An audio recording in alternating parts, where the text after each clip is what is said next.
we want you to eat at home. Slow cooker recipes are fantastic. You can create just about anything today. French dip sandwiches are on the Virginia This Morning menu. Here's the recipe for you to enjoy.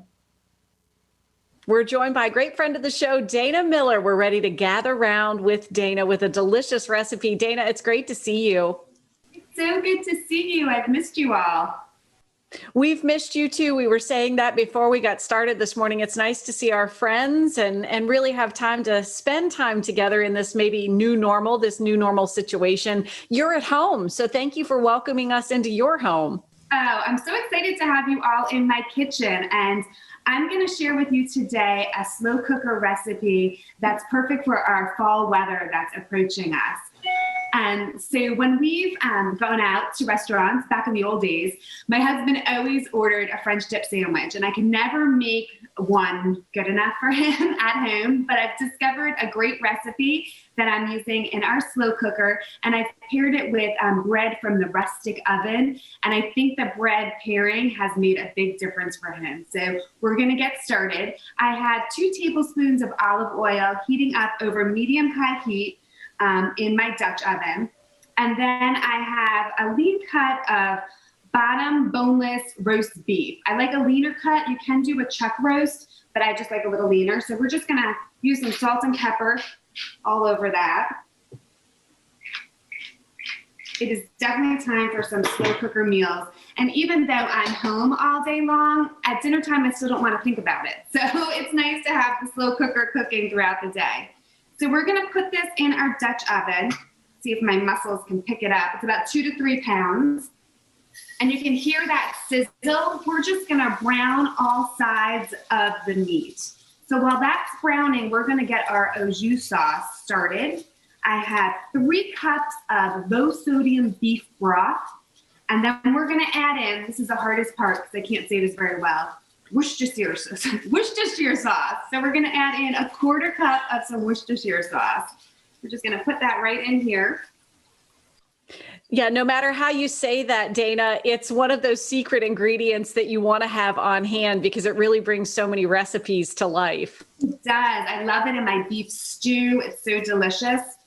I just can't say it, but it tastes good. So we're going to stir that together. And then we're just going to turn the beef to make sure we get the other side nice and brown. And then I'm going to take a small yellow onion and I'm just going to chop that up using my food chopper.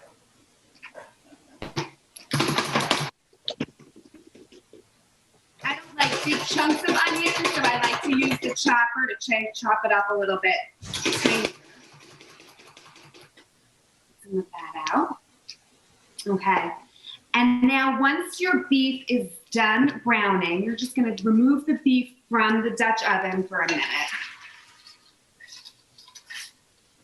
And that's the idea, Dana, is that the roast that you have there, that cut, is just getting browned. We're not cooking it all the way through. We're not cooking it all the way through. We're just going to get a nice brown covering the outside. Then we're going to take the onions and we're going to put it right here into the Dutch oven.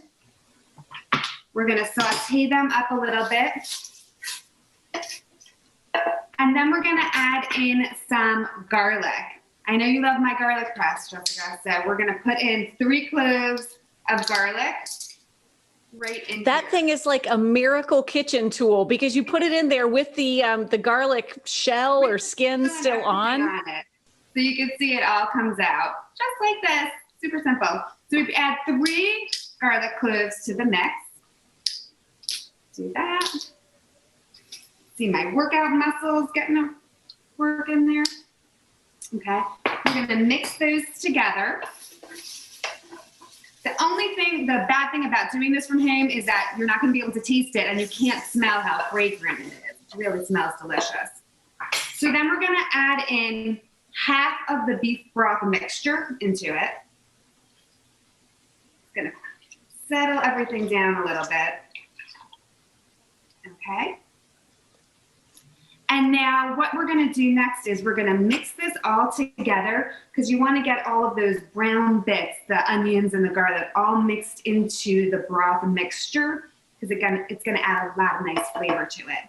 Now, my Dutch oven is going to go directly into my slow cooker.